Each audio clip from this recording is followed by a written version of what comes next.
Hello and welcome to all my dear students. इस live section में आपका स्वागत है। Human disease and disorder mentioned in 12th NCERT biology part first, इसकी चर्चा यहाँ पर करेंगे। Friends, myself Datta Shinde biology tutorials आपका स्वागत करता है। साथियों, आप जानते हैं कि आपको 12th एनसीईआरटी में यूनिट 4 में टॉपिक नंबर 4 यहाँ पर रिप्रोडक्टिव हेल्थ के बारे में लिखा है और उस रिप्रोडक्टिव हेल्थ टॉपिक आपको पेज नंबर 57 पर दिखाई दे। तो यहाँ पर बात करेंगे सबसे पहले हेल्थ की। आपको हेल्थ के बारे में मालूमात होनी चाहिए। तो हेल्थ किसे कहते हैं, यहाँ पर देखिए प्यारे दोस्तों कि हेल्थ क्या है कि a state of complete physical, mental and social wellbeing, यानी कि कौन सा भी व्यक्ति फिजिकली या शारीरिक दृष्टया या मानसिक दृष्टया, मेंटल या सोशल वेलबींग या सामाजिक दृष्टया सलामत होना चाहिए, उसे हेल्थ कहते हैं। फ्रेंड्स, कई ऐसे फैक्टर्स होते हैं हेल्थ के बारे में, तो हेल्थ अफेक्ट करते हैं। तो देखिए यहाँ पर जेनेटिक कॉज है, लाइफस्टाइल ये भी फैक्टर है दूसरा, और तीसरा फैक्टर है इन्फेक्शंस। जेनेटिक कॉज की एग्जांपल की बात करते हैं तो आप जानते हैं सिकल सेल एनीमिया। लाइफस्टाइल की बात करते हैं तो ये ओबेसिटी यानी कि जाड़ा होना, और इन्फेक्शंस यानी कि इन्फ्लुएंजा जैसी बीमारियां होना। तो ये अफेक्टेड फैक्टर्स होते हैं हेल्थ के। तो रिप्रोडक्टिव हेल्थ की बात करते हैं friends. According to World Health Organisation, वो कहते हैं reproductive health means total well being in all aspects of reproduction. जितने भी रिप्रोडक्शन के, ह्यूमन रिप्रोडक्शन के एस्पेक्ट्स होते हैं, तो उसकी वेल बीइंग या सलामती होनी चाहिए। और ये रिप्रोडक्टिव एस्पेक्ट्स फिजिकल होते हैं, इमोशनल होते हैं, बिहेवियरल होते हैं और सोशल भी होते हैं। ये हेल्थ ऑर्गेनाइजेशन ने रिप्रोडक्टिव हेल्थ की डेफिनेशन की है। और रिप्रोडक्टिव हेल्दी सोसाइटी सभी वर्ल्ड में होनी चाहिए। तो रिप्रोडक्टिव हेल्दी सोसाइटी किसे कहती है भाई? ऐसी सोसाइटी, ऐसा समाज with people having physically and functionally normal होना चाहिए। ऐसे रिप्रोडक्टिव ऑर्गन से आप जानते हैं कि रिप्रोडक्टिव ऑर्गन्स इंटरनल होते हैं, एक्सटर्नल भी होते हैं। एक्सटर्नल पेनिस और वजाइना। इंटरनल की बात करते हैं टेस्टिस और ओरी, मेल में टेस्टिस, फीमेल में ओरी। ये नॉर्मल होनी चाहिए। और रिप्रोडक्टिवली हेल्दी सोसाइटी में नॉर्मल सभी पीपल्स का इमोशनल होने चाहिए, बिहेवियर नॉर्मल होना चाहिए और उसका इंटरेक्शन के साथ होना चाहिए among peoples in all sex related aspects. जितने भी सेक्स रिलेटेड एस्पेक्ट्स होते हैं, सेक्स रिलेटेड पहलू होते हैं, और they might be called as a reproductive healthy society, तो उसे रिप्रोडक्टिव हेल्दी सोसाइटी कहते हैं। ये हुई बात है रिप्रोडक्टिव हेल्दी सोसाइटी की। भाइयों, बात करेंगे सेक्सुअली ट्रांसमिटेड इन्फेक्शंस की। तो ये एनसीईआरटी 12th एनसीईआरटी में पेज नंबर 63 पर ये 4.4 ये कंटेंट दिया है। सेक्सुअली ट्रांसमिटेड इन्फेक्शन, उसे शॉर्ट फॉर्म में एसटीआई कहते हैं। तो सेक्सुअली ट्रांसमिटेड डिसीज भी कहते हैं STDs. Infection transferred from one person to another through a sexual contact or intercourse. Sexual contact से या intercourse, समागम कहते हैं, उससे sexually transmitted disease cause होता है, sexually transmitted infections होते हैं। यही बात यहाँ पर कही है। तो यहाँ पर देखिए ये sexually contact और sexually intercourse कहेंगे या मेल और फीमेल का। इसे सेक्सुअल ट्रांसमिटेड इन्फेक्शंस को वेनरल डिसीज भी कहते हैं, शॉर्ट में वीडी। रिप्रोडक्टिव ट्रैक्ट इन्फेक्शंस भी कहते हैं। इसकी ही इस टॉपिक में चर्चा करेंगे। साथियों, एग्जाम्पल की जब बात करते हैं सेक्सुअली ट्रांसमिटेड इन्फेक्शंस की, तो देखिए यहाँ पर एनसीईआरटी ने उस लाइन में कहा है कि सेक्सुअली ट्रांसमिटेड इन्फेक्शंस गोनोरिया होता है, सिफिलिस होता है और क्लैमाइडियासिस होता है। ये बैक्टीरियल इन्फेक्ट, ये बैक्टीरिया से इन्फेक्ट होते हैं, हार्मफुल बैक्टीरिया से, याद रखिए। फोर्थ एग्जाम्पल है जेनाइटल हर्पीस, जेनाइटल वॉर्ड्स और हिपेटाइटिस और एड्स की बात की। ये तीनों वायरल डिसीजेस है, वायरस से कॉज होते हैं। और 7th डिसीज है सेक्सुअली ट्रांसमिटेड इन्फेक्शंस होता है ट्राइकोमोनासिस। ये प्रोटोजोआंस से बीमारी होती है सेक्सुअली ट्रांसमिटेड डिसीज में। और आगे देखिए कि एड्स, हिपेटाइटिस, ये भी डिसीज है, सेक्सुअली ट्रांसमिटेड डिसीज है by sharing of needles, surgical instruments and blood transfusion with the infected person. यदि इन्फेक्टेड पर्सन का ब्लड ट्रांसफ्यूज करते हैं अनइन्फेक्टेड पर्सन, तो इससे ये ट्रांसमिशन होता है वायरस का, एड्स के और हेपेटाइटिस बी का। आगे देखेंगे फ्रेंड्स, ये कॉमन सेक्सुअली ट्रांसमिटेड डिसीज यहाँ इस टेबल में दिए हैं, एसटीडीज कहेंगे। तो सबसे पहले डिसीज है सेक्सुअली ट्रांसमिटेड डिसीज गोनोरिया, उसे सुजाक कहते हैं और मराठी में परमा कहते हैं। और पॉजिटिव एजेंट इनका गोनोरिया का है नेजेरिया गोनोरिया, ये ग्राम पॉजिटिव डिप्लोकोकस बैक्टीरिया होता है। और गोनोरिया के सिम्टम्स की बात करते हैं तो पेनफुल यूरिनेशन मेल में होता है, फीमेल में होता है। और इफेक्ट ऑन फोटस, यदि ये माता भी ये गोनोरिया से इन्फेक्ट होती है तो उस बच्चे में स्टिल बर्थ इफेक्ट होगा। ये स्टिल बर्थ क्या बात है भाई? स्टिल बर्थ यानी कि डेथ होना या लॉस ऑफ बेबी होना बिफोर और ड्यूरिंग डिलीवरी के दौरान। और ये बच्चा ब्लाइंडनेस भी होता है, हो सकता है। और इफेक्ट ऑन पर्सन अफेक्टेड तो क्या होता है? पेल्विक इन्फ्लेमेटरी डिसीज होता है, इनफर्टिलिटी होती है, यदि उस जनन अंग पर रैशेज भी आते हैं, कई बार ये गोनोरिया से डेथ भी हो सकती है। ये हुई बात गोनोरिया की causal agent, symptoms, effects on photos और इफेक्ट ऑन पर्सन अफेक्टेड। दूसरा डिसीज है ये भी बैक्टीरिया से कॉज होता है, नाम है सिफिलिस, उसे गर्मी कहते हैं। ये बैक्टीरिया का नाम है ट्रिपैनोमा पैलेडियम। यहाँ पर नीट में एक बार क्वेश्चन पूछा है। स्पाइरोचिड बैक्टीरिया से होता है, स्क्रू लाइक बैक्टीरिया होता है। और सिम्टम्स की बात करते हैं इनिशियली, ये सोर्स जेनेटल ऑर्गन्स में, माउथ में और रैशेज भी आ सकते हैं। सिम्टम्स की बात करते हैं। Effect on photos, pre mature birth हो सकता है, एबॉर्शन भी होता है उस मदर का, और स्टिल बर्थ भी होता है। पहली बात की है स्टिल बर्थ की, और आगे ये पर्सन पर ये डेथ भी हो सकती है मदर की। नेक्स्ट बैक्टीरियल डिसीज देखेंगे, 3 डिसीज है बैक्टीरिया आपको एनसीईआरटी में दिए हुए। तीसरा डिसीज है क्लैमाइडियासिस, ये क्लैमाइडिया ट्राइकोमैटिस बैक्टीरिया से होता है। और ये सिम्टम्स की बात करते हैं तो पेनफुल यूरिनेशन होता है इंटरकोर्स के दौरान, म्यूकस डिस्चार्ज होता है पेनिस से और वैगिना से, ये एक्सटर्नल जेनेटल ऑर्गन है मेल के और फीमेल के। Effect on photos, pre mature birth हो सकता है, ब्लाइंडनेस बेबी का हो सकता है, और बेबी को न्यूमोनिया बाय बर्थ हो सकता है। और इफेक्ट ऑन अफेक्टेड पर्सन की बात करते हैं, पेल्विक इन्फ्लेमेटरी डिसीज हो जाता है, इनफर्टिलिटी होती है, और एक्टोपिक प्रेगनेंसी इसे कहते हैं भाई, कि एक्टोपिक प्रेगनेंसी यानी कि ये एक जो फर्टिलाइज होगा फॉलोपियन ट्यूब में और उसकी ग्रोथ होगी, उसे एक्टोपिक प्रेगनेंसी कहती है। और ये घातक भी हो सकती है, फीमेल का, मदर का डेथ भी हो सकता है इसमें। फोर्थ, सेक्सुअली ट्रांसमिटेड डिसीज की बात करते हैं, जेनिटल हर्पिस, इसे हिंदी में परिसर्प कहते हैं, दाद भी कहते हैं, और मराठी में उसे नागिन कहते हैं। हर्पिस सिंप्लेक्स वायरस ये कॉजल एजेंट है। और सिम्टम्स की बात करते हैं, जेनिटल सोर्स होता है, फोड़ आते हैं, व्रण आते हैं जेनिटल ऑर्गन में, और ये पेशेंट को फीवर भी आता है। इफेक्ट ऑन फोटस की बात करते हैं, स्टिल बर्थ भी होता है, ब्रेन डैमेज भी होता है इसका इफेक्ट फोटस पर। और ये पर्सन जो अफेक्ट होता है, सर्वाइकल कैंसर होता है मोस्टली मदर को सर्वाइकल कैंसर होता है, गर्भाशय के मुख का ये कैंसर होता है। फिफ्थ डिसीज कहेंगे, यहाँ पर चर्चा करेंगे भाई, ये फिफ्थ जेनिटल वॉर्ड, ये भी कॉजल एजेंट है, ह्यूमन पैपिलोमा वायरस, ये भी एक बार नीट में पूछा है। ये कॉजल एजेंट है जेनिटल वॉर्ड का। वॉर्ड ऑन जेनिटलिया यानी कि जेनिटल ऑर्गन जो भी होते हैं, पेनिस और वैगिना, वहां पर वॉर्ड्स आते हैं, व्रण आते हैं। इफेक्ट फोटस पर ये नॉट नोन है।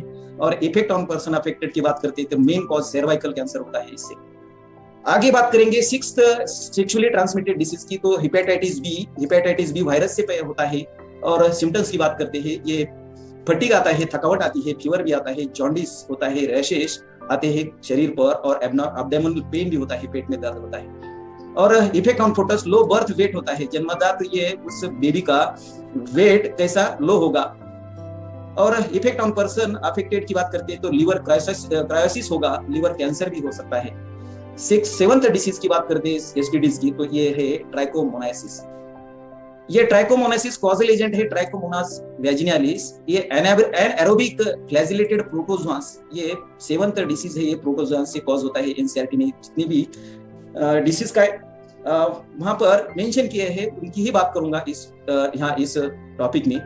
सिम्टम्स की बात करते हैं ट्राइकोमोनासिस की, तो ये इन्फ्लेमेशन होगा, इचिंग होगी, वैगिनल व्हाइट डिस्चार्ज होगा, और effect on photos not known है। और इफेक्टेड पर्सन को पेन्स होगी, दर्द होगा, डिस्कम्फर्ट होगा जब यूरिनेशन करेंगे तब। ये हुई बात टोटल डिसीजेस की, सेक्सुअली ट्रांसमिटेड डिसीज की। दोस्तों बात करेंगे आगे symptoms of sexually transmitted disease in males. तो देखिए यहाँ पर मेल में इचिंग होगा जेनिटल ऑर्गन में, फ्लूइड डिस्चार्ज होगा पेनिस से, स्लाइट पेन होगी, स्वेलिंग भी होगी पेन्स की, ये और कई सारे जेनिटल रीजन में ये सभी पेन्स हो गए। सिम्टम्स ऑफ फीमेल एसटीडीज इन क्या हो गए, तो ये हो गए पेल्विक इन्फ्लेमेटरी डिसीज होगा, दूसरा है एबॉर्शंस हो गए, यदि मदर प्रेग्नेंट होती है सेक्सुअली ट्रांसमिटेड डिसीज से। स्टिल बर्थ होगा, द डेथ और लॉस ऑफ बेबी बिफोर और ड्यूरिंग डिलीवरी के दौरान। और फोर्थ है एक्टोपिक प्रेगनेंसी। यहाँ पर इस पिक्चर में देखिए, एक्टोपिक प्रेगनेंसी यानी कि फीटस की ग्रोथ फॉलोपियन ट्यूब में हो, यूटेरस के बजाय फॉलोपियन में ट्यूब में बेबी की ग्रोथ होगी। ये यहाँ पर यूटेरस में ये ग्रोथ नहीं होती एक्टोपिक प्रेगनेंसी में, ये फॉलोपियन ट्यूब में होगी। हाँ, इस डायग्राम में देखिए।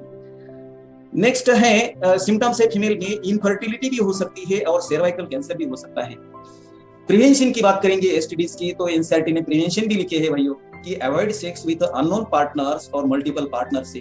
दूसरा है use of condom at sexual intercourse, at the time of sexual intercourse. और in case of doubt consult physician और डॉक्टर से कंसल्ट होना चाहिए। ये हुई बात symptoms of STDs in males और फीमेल्स और प्रिवेंशन ऑफ एसटीडी। आगे बात करेंगे प्यारे दोस्तों की जेनेटिक डिसऑर्डर्स की। तो genetic disorders, there are many disorders in human being that are inherited and caused due to mutation in genes or alteration in chromosome। इससे जेनेटिक डिसऑर्डर्स पैदा होते हैं। और एक मेंशन किया है पेडिग्री एनालिसिस। तो पेडिग्री एनालिसिस की बात उस स्पेशल वीडियो में करेंगे। तो यहाँ पर देखेंगे कि pedigree analysis helps in determining the risk of getting a genetic disorder in the offsprings by studying the inheritance pattern of a particular trait। विशिष्ट कैरेक्टर्स जो भी होते हैं उनका इनहेरिटेंस पैटर्न इस पेडिग्री एनालिसिस में स्टडी करते हैं, और ये pattern present in a various generation of an individuals, उसे पेडिग्री एनालिसिस कहते हैं भाइयों। और पेडिग्री एनालिसिस डिटरमाइन करता है कैसे, इफ द ट्रेट या कैरेक्टर इज डोमिनेंट है या रिसेसिव है। यहाँ पर बात करते हैं जेनेटिक डिसऑर्डर्स की दोस्तों। Genetic disorder grouped into two types, दो टाइप होते हैं। पहला जेनेटिक डिसऑर्डर है मेंडेलियन डिसऑर्डर्स, मेंडेलियन के लॉज फॉलो करता है। और दूसरा है क्रोमोसोमल डिसऑर्डर। पहले बात करेंगे मेंडेलियन डिसऑर्डर्स की। तो these are the disorder due to alteration in a single gene. Single gene में अल्टरनेशन होना, अल्टर होना सिंगल जीन, उसे मेंडेलियन डिसऑर्डर कहते हैं। और ये फॉलोज करता है सेम इनहेरिटेंस पैटर्न जो भी आपने मेंडल्स लॉ ऑफ इनहेरिटेंस में पढ़ा है वैसे। यहाँ पर देखिए, ये ग्रेगर जॉन मेंडल, ये फादर ऑफ जेनेटिक्स इसे कहते हैं, इन्हें कहते हैं। प्यारे दोस्तों, बात करेंगे आगे जेनेटिक डिसऑर्डर की कैटेगरीज। तो यहाँ पर देखिए दो जेनेटिक डिसऑर्डर, पहला है मेंडेलियन डिसऑर्डर, दूसरा है क्रोमोसोमल डिसऑर्डर। मेंडेलियन डिसऑर्डर में नंबर 1 है सेक्स लिंक्ड रिसेसिव, दूसरा है एटोसोम लिंक्ड रिसेसिव, और तीसरा है एटोसोमल डोमिनेंट या रिसेसिव। ये यहाँ पर दिया है। सेक्स लिंक्ड रिसेसिव जिनकी बात करते हैं तो उसमें हीमोफीलिया और कलर ब्लाइंडनेस जैसे डिसऑर्डर्स होते हैं। एटोसोमल लिंक्ड रिसेसिव में sickle cell anaemia, phenylketonuria, thalassaemia एक कॉज होता है defect in synthesis of globin peptides, alpha beta और डेटा सेट की बात करेंगे। और क्रोमोसोमल डिसऑर्डर की बात करते हैं यहाँ पर कि एन्यूप्लाइडी, द गेन और लॉस ऑफ ए क्रोमोसोम होता है एन्यूप्लाइडी। ये दो टाइप की होती है। ट्राइसोमी में गेन होता है यानी कि एडिशन होना क्रोमोसोम का, और मोनोसोमी यानी कि लॉस होना क्रोमोसोम का। और जब बात करते हैं प्यारे दोस्तों पॉलीप्लॉइडी की, तो polyploidy increase in whole set of chromosome. ये आपको प्लांट्स में दिखाई देगी, कई प्लांट्स में दिखाई देगी, कई ऐसे एम्फीबियंस में दिखाई देगी। तो ये पॉलीप्लॉइडी की बात है। ये जेनेटिक डिसऑर्डर की कैटेगरी की ये टेबल है। आगे बात करते हैं सिर्फ मेंडेलियन डिसऑर्डर की। साथियों, पहले फ्लो चार्ट में देखा था कि मेंडेलियन डिसऑर्डर्स ये 3 टाइप के हैं। ये सेक्स लिंक्ड रिसेसिव, यहाँ पर हीमोफीलिया और कलर ब्लाइंडनेस की बात की। Autosomal linked recessive, sickle cell anaemia, phenylketonuria, thalassaemia caused by defects in synthesis globin, polypeptide, alpha beta और डेल्टा सेल। तो तीसरा टाइप है मेंडेलियन डिसऑर्डर का, ये एटोसोमल डोमिनेंट, इसे माइटोनिक डिस्ट्रोफी कहते हैं। साथियों, ये मेंडेलियन, ये यहाँ पर देखिए कि ये एटोसोमल डोमिनेंट जीन से होती है, और ट्रेट या characters are controlled by dominant genes. ये हुई बात एटोसोमल डोमिनेंट की। और myotonic dystrophy is a type of muscular dystrophy ये होती है, और ये group of long term genetic disorder होती है और इंपेयर्स ऑफ मसल फंक्शंस होते हैं। यहाँ पर देखिए आपके लिए ये फोटोग्राफ दिए है माइटोनिक डिस्ट्रोफी के। ये नॉर्मल पर्सन है और ये माइटोनिक डिस्ट्रोफी का पर्सन है। और यहाँ पर देखिए ये पिक्चर में ये माइटोनिक डिस्ट्रोफी का पेशेंट दिखाई दे रहा है। इसकी ही बात करेंगे। ये क्या होता है कि symptoms include gradually worsening muscles ये कमजोर होते हैं और थीन होते हैं, लॉस होता है और वीकनेस आता है उस पेशेंट को। मसल्स ऑफन कॉन्ट्रैक्ट होते हैं, और जब कॉन्ट्रैक्ट होते तो muscles are unable to relax, नहीं होते मसल्स। और ये हुई बात ये एटोसोमल डोमिनेंट माइटोनिक डिस्ट्रोफी की, ये एटोसोमल डोमिनेंट जीन से होती है। और एक बात आपको कहने की रही है कि ये थैलिस्मिया की बात करेंगे। ये थैलिस्मिया आप देखेंगे, थैलिस्मिया ये एटोसोमल रिसेसिव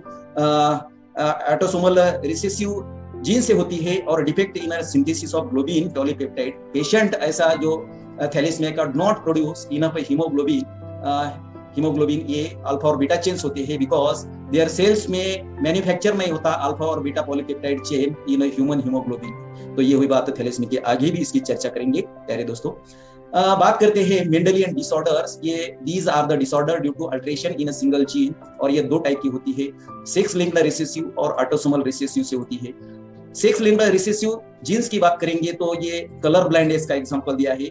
जेनेटिक ट्रेट या character x linked recessive gene से ये कलर ब्लाइंडनेस होता है। और कॉज की बात करते हैं डिफेक्ट इन द ग्रीन और red cone of the eyes में। और इफेक्ट्स क्या होते हैं कि unable to discriminate between red and green colour. Red और ग्रीन कलर्स ये डिस्क्रिमिनेट होते हैं, आइडेंटिफाई कर नहीं सकता ये patient sex linked colour blindness में। बोथ कलर्स कैसे अपीयर होते हैं, ग्रे दिखाई देते हैं। यहाँ पर देखिए ये ग्रे कलर उसे डिट्रोनेप साइमुलेशन कहते हैं ये ग्रे कलर को। इसे criss cross inheritance of colour blindness haemophilia भी होता है, याद रखिए। और इनहेरिटेंस पैटर्न की बात करते हैं तो प्यारे दोस्तों, यदि daughter will be colour blind only if the father is a colour blind, there is a 50% probability of a carrier female to transfer the disease to son। ये वही बात किसकी, inheritance patterns of colour blindness की, याद रखिए। उस topic में अच्छी तरह से पढ़ेंगे। आगे बात करते हैं हीमोफिलिया की। ये भी क्रिस क्रॉस इनहेरिटेंस का पैटर्न है और genetic trait x linked recessive gene है और ये कॉज करता है defect in one protein involve in clotting of blood. ये ब्लड क्लॉटिंग का प्रोटीन की बात है, ये कॉज। इफेक्ट की बात करते हैं कंटिन्यूअस ब्लीडिंग वॉन्ड से होती है, उसे ब्लेडर्स डिसीज भी कहते हैं। और इनहेरिटेंस पैटर्न की बात करते हैं तो defective gene is on X chromosome होगा, फीमेल हैव 2 कॉपीज और male only 1, hence the disease is more prevalent in males. ये भी एक बार पूछा है ये हीमोफिलिया के बारे में। द हेटेरोजाइगस फीमेल या कैरियर होगी फॉर हीमोफिलिया और may transmit the disease to her son. The possibility of a female becoming a haemophilic is extremely rare होगी, नहीं होगा, रेयर होगी फीमेल में ये हीमोफिलिया, बिकॉज क्योंकि mother of a such female has to be at least carrier and the father should be haemophilic और unviable in the later stage of life. ये later stage of life में unviable यानी कि अटल होगा, इसे criss cross inheritance भी कहते हैं, कलर ब्लाइंडनेस को और हीमोफिलिया को। आगे बात करते हैं प्यारे दोस्तों एटोसोमल रिसेसिव की। तो यहाँ पर देखिए कि autosomal recessive inheritance means gene is located on one of the autosomes, chromosome pairs 1 to 22 autosomes होते हैं, एक ही पेयर पर ये एटोसोमल रिसेसिव जीन होगा। और autosomal recessive means that male and female are equally affect होंगे इस डिसऑर्डर में। Recessive means that 2 copies of genes are necessary to have a trait character के लिए, 1 inherited from mother and 1 from father होनी चाहिए recessive में। और ये डिसऑर्डर होगी सिकल सेल एनीमिया। यहाँ पर देखिए कि जेनेटिक ट्रेट है एटोसोम लिंक्ड रिसेसिव जीन, कॉज होगा सिंगल पॉइंट म्यूटेशन होगा in between in beta globin chain of haemoglobin में। और इफेक्ट होगा एनीमिया, एनीमिया यानी कि सिकल सेल होगी या नॉर्मल ये आरबीसी नहीं होगी, ये सिकल दिखेगी। और इनहेरिटेंस पैटर्न की बात करेंगे तो ऑफस्प्रिंग में get the disease when both the partners are carrier, दोनों भी पार्टनर कैरियर होने चाहिए, हेटेरोजाइगस होनी चाहिए, तब ये डिसीज इनहेरिटेंस पैटर्न होता है इस डिसीज का। आगे देखेंगे प्यारे दोस्तों थैलेसीमिया। यहाँ पर अच्छी तरह से बात करेंगे genetic trait autosomal linked recessive gene और म्यूटेशन इन द जीन। यहाँ पर दिया है HBA1 और HBA2 present on the chromosome number 16 पर। तो ये देखिए ये बहुत ही इंपॉर्टेंट है। ये इफेक्ट्स की बात करेंगे, formation of abnormal haemoglobin molecule resulting the anaemia होगा। यहाँ पर इस पिक्चर में देखिए कि ये आरबीसी है और आरबीसी पर ये हीमोग्लोबिन के जीन्स होते हैं HBA1 HBA2 क्रोमोसोम नंबर 16 पर। और इनहेरिटेंस पैटर्न की बात करते हैं तो ऑफस्प्रिंग में get the disease when both the partners और कैरियर होगी, ये उसे हेटेरोजाइगस कहेंगे। नेक्स्ट डिसऑर्डर है फिनिलकीटोनुरिया। इस पिक्चर में देखिए ये फिनिलकीटोनुरिया के पेशेंट है, ये मेटाबॉलिक डिसऑर्डर है भाई, इनबॉर्न एरर ऑफ मेटाबॉलिज्म, ये मेटाबॉलिज्म की इनबॉर्न डिसीज। बात करेंगे जेनेटिक ट्रेट की तो एटोसोम लिंक्ड रिसेसिव है और कॉज करेंगे लैक ऑफ एंजाइम, कौन सा enzyme, phenyl alanine hydroxylase enzyme. यहाँ पर देखिए बहुत ही इंपॉर्टेंट लाइन है, कौन सा एंजाइम लैक होना, कमतरता होना या कम होना, फिनिलएलानाइन हाइड्रोक्सिलेज एंजाइम ये लीवर में प्रोड्यूस होता है और दैट कन्वर्ट्स फिनिलएलानाइन इनटू टायरोसिन, तो इनका नहीं होना, ये इससे ये फिनिलकीटोनुरिया डिसऑर्डर पैदा होती है। और इफेक्ट्स की बात करेंगे, मेंटल रिटार्डेशन होगा by birth, accumulation in a brain of amino acid phenylalanine and convert into phenylpyruvic acid और excretion of its derivatives in urine से होगी। तो इनकी मेटाबॉलिक डिसऑर्डर पूरी कोलैप्स होगी क्योंकि ये लैक ऑफ एंजाइम फिनिलएलानाइन होगा हाइड्रोलिसिस और यूरिनेशन से ये यूराइन में फिनिलपायरुविक एसिड के एक्सक्रीशन होगा और इसके डेरिवेटिव्स का। आगे बात करेंगे प्यारे दोस्तों कि इनहेरिटेंस पैटर्न जो है, तो ऑफस्प्रिंग में get a disease when both the partners are carrier, दोनों भी पार्टनर्स कैरियर में वो जब होंगे तब ये फिनिलकीटोनुरिया डिसऑर्डर, ये ऑटोसोमल लिंक्ड डिसऑर्डर है होगी। आगे बात करते हैं क्रोमोसोमल डिसऑर्डर की। देखिए यहाँ पर क्रोमोसोमल डिसऑर्डर, ये इस फ्लो चार्ट में देखिए प्यारे दोस्तों, क्रोमोसोमल डिसऑर्डर दो टाइप के होते हैं, एनोप्लॉइडी या उसे गेन और लॉस ऑफ क्रोमोसोम कहेंगे, पॉलीप्लॉइडी दूसरी, increase in whole set of chromosomes, ये प्लांट्स में पाए जाएंगे। और एनोप्लॉइडी दो टाइप की होगी, ट्राइसोमी मोनोसोमी यानी कि लॉस ऑफ क्रोमोसोम और ट्राइसोमी यानी कि एडिशन ऑफ क्रोमोसोम यानी कि गेन ऑफ क्रोमोसोम। इसकी ही चर्चा यहाँ पर करेंगे प्यारे दोस्तों। आप देखेंगे कि बेहद ही इंपॉर्टेंट है क्रोमोसोमल डिसऑर्डर, यहाँ से भी क्वेश्चन बिलोंग होते हैं हमेशा नीट में।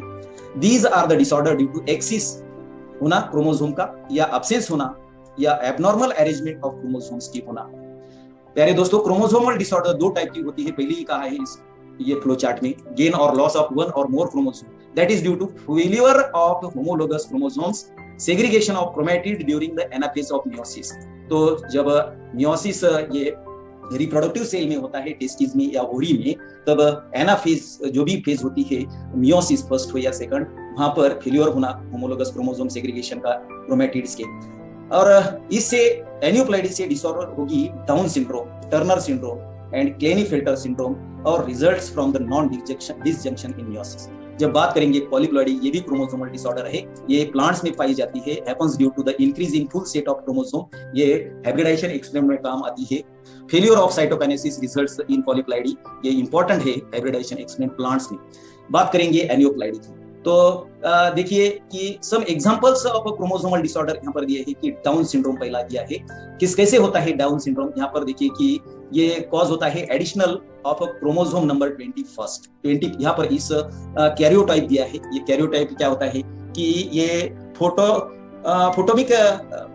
फोटोमिक ग्राफ होता है इंडिविजुअल्स का क्रोमोसोम का, arranged in standard format showing the number, size and shape of each chromosome. ये ह्यूमन के 23 क्रोमोसोम दिए हैं, 22 एटोसोम्स है और ये सेक्स क्रोमोसोम है। यहाँ पर देखिए ये डाउन सिंड्रोम का कॉज होता है क्रोमोसोम नंबर 21, ये एडिशन है, यहाँ पर देखिए एडिशनल कॉपी है क्रोमोसोम नंबर में। ये ट्राइसोमी कहते हैं, यानी कि दो XX क्रोमोसोम होंगे, एक Y क्रोमोसोम होगा 21 पर। और ये सिम्टम्स की बात करेंगे तो शॉर्ट स्ट्रेचर का, ये देखिए ये यहाँ पर दिया है, ये पेशेंट दिया है, शॉर्ट स्ट्रेचर का होगा, स्मॉल राउंडेड हेड होगा, फॉरवर्ड टंग होगी और पार्शियली ओपन माउथ होगा। हमेशा ये पार्शियली ओपन माउथ रहेगा, नींद में हो या जागा हो उस पेशेंट। पाम इज अब्रॉड, यहाँ पर देखिए ये पाम आपको दिखाई दे रही है, ये हैंड्स के पाम है और ये ब्रॉड होंगे, क्रीज होंगी इस पर। यहाँ पर देखिए सिंगल फ्लेक्शन क्रीज एक ही होगी, बाकी के क्रीज इससे ऐसे नहीं होंगे। तो ये हुई बात ये क्रीज की, पाम ब्रॉड की। बात करेंगे physical and psychomotor mental development ये रिटार्ड होगा, मेंटली ये रिटार्डेड होगा ये पेशेंट। और इनकी इन्वेंशन जॉन लैंगडॉन हाइडॉन डाउन, ये यहाँ पर आपके लिए फोटोग्राफ दिया है भाई और बहन। और एक बात आगे कहूंगा प्यारे दोस्तों कि ये 46 नॉर्मल क्रोमोसोम होते हैं, एडिशन होता है 21 क्रोमोसोम और टोटल 47 क्रोमोसोम होंगे और 2n+1 इसे इंडिकेट किया जाता है ऐसे। ये वही बात है इसके डाउन सिंड्रोम। आगे बात करेंगे प्यारे दोस्तों क्लेनीफेल्टर सिंड्रोम की। तो क्लेनीफेल्टर सिंड्रोम्स इन मेल्स में होगा, ये कॉज करेगा टोटल 47 क्रोमोसोम होंगे with additional of extra copy of X chromosome, जिसे XXY कहेंगे। प्यारे दोस्तों सिम्टम्स की बात करेंगे, यहाँ पर दिया है ये आपको क्लेनीफेल्टर सिंड्रोम का ये फोटोग्राफ दिया है। ओवरऑल वो पेशेंट मस्कुलाइन होगा या मेल जैसे कैरेक्टर होंगे, फेमिनाइन भी कैरेक्टरिस्टिक्स होंगे उससे, मेल और फीमेल के। मर्द दिखेगा लेकिन फेमिनाइन कैरेक्टरिस्टिक होगी।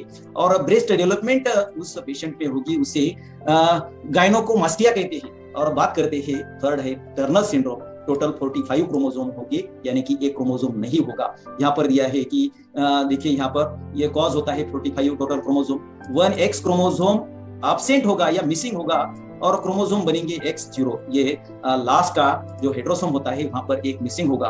और सिम्टम्स की बात करेंगे, फीमेल आर स्टेराइल ओरी, फीमेल में पाएंगे ये ब्रेस्ट ये रूडिमेंट्री होगी, ज्यादा ब्रेस्ट की डेवलपमेंट नॉर्मल से नहीं होगी, नॉर्मल नहीं होगी। शॉर्ट स्टेचर होगा, यानी कि ये उनकी नॉर्मल हाइट नहीं होगी। और lack of other sexual character या उसे नहीं होंगे, कम होंगे।